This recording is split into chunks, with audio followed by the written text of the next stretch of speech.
Welcome to This Explainer. Today, we're talking about scale. And I don't just mean big numbers. I mean a digital footprint so absolutely massive that it literally alters how humanity shares information.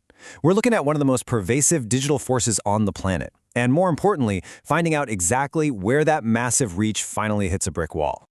Honestly, it sounds kind of absurd to even ask, doesn't it? Is there anywhere on Earth without YouTube? We're just so incredibly used to pulling out our phones and loading up a stream anywhere, anytime. But it makes you wonder, does a truly World Wide Web actually exist? Let's find out. Okay, let's dive right into this. Section 1. The Global Giant. Operating on a worldwide scale. So there are 195 recognized countries on Earth. And the reality here is just staggering. The platform is accessible in roughly 190 of them. The sheer dominance represented by that level of global penetration is honestly kind of wild to take in. We are talking about near total global saturation. Basically, by its very definition, the platform is fundamentally built to serve a global market. It technically operates worldwide, across any region that has an active internet connection. The infrastructure is just sitting there, waiting to seamlessly connect us all. But with one major caveat. It works everywhere, unless a specific local government explicitly bans the site.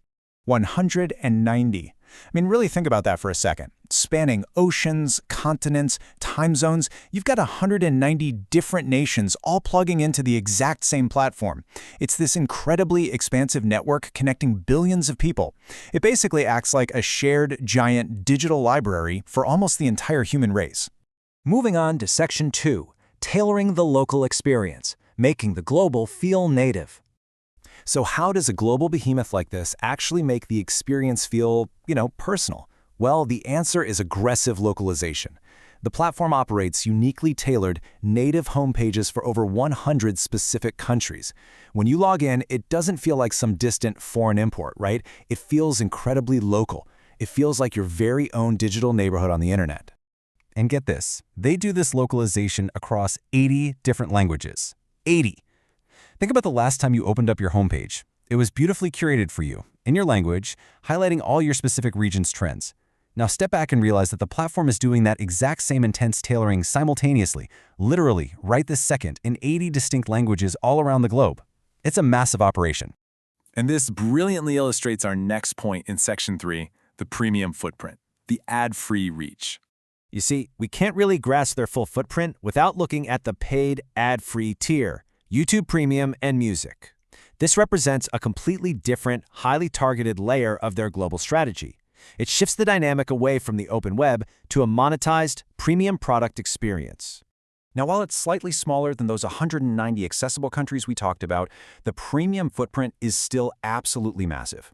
These paid, ad-free services are officially supported across 119 countries and territories. That really proves that the appetite for premium content is almost as global as the platform itself. Now, what's really interesting about this next slide is where the reach stops. Section 4. The 5 exceptions. The digital dark spots. We really need to shift our perspective for a minute and look at this stark contrast. On one side, you have 190 connected countries, this seemingly limitless, borderless connected world. But on the exact opposite side, you have strict isolation. Just 5 blocked countries. As of 2026, a very small number of local governments actually impose strict nationwide blocks on public access to the site. And it's really important to note here, this isn't a technical limitation. It's not a failure of the platform's infrastructure. No, this is purely a policy limitation set by local governance. Just 5, literally 5 countries out of the entire world remain completely disconnected from this specific global platform. I want you to let the weight of that extreme isolation for those specific regions just sit with you for a moment.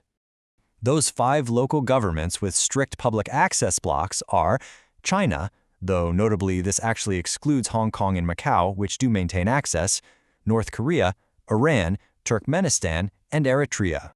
And all of this brings us face to face with the reality of digital borders. The platform is technically built to be worldwide, It's completely ready to transmit data anywhere a connection exists. But physical borders and local government policies still strictly dictate digital access. So, the internet, as it turns out, is not entirely borderless after all. So, the crucial point is, What does it truly mean to be a worldwide platform when digital borders still exist? Are we actually as connected as we'd like to think we are, or are there always going to be limits to our connected world? Definitely something to think about the next time your localized homepage loads up. Thanks so much for joining me for this explainer, and I'll see you in the next one.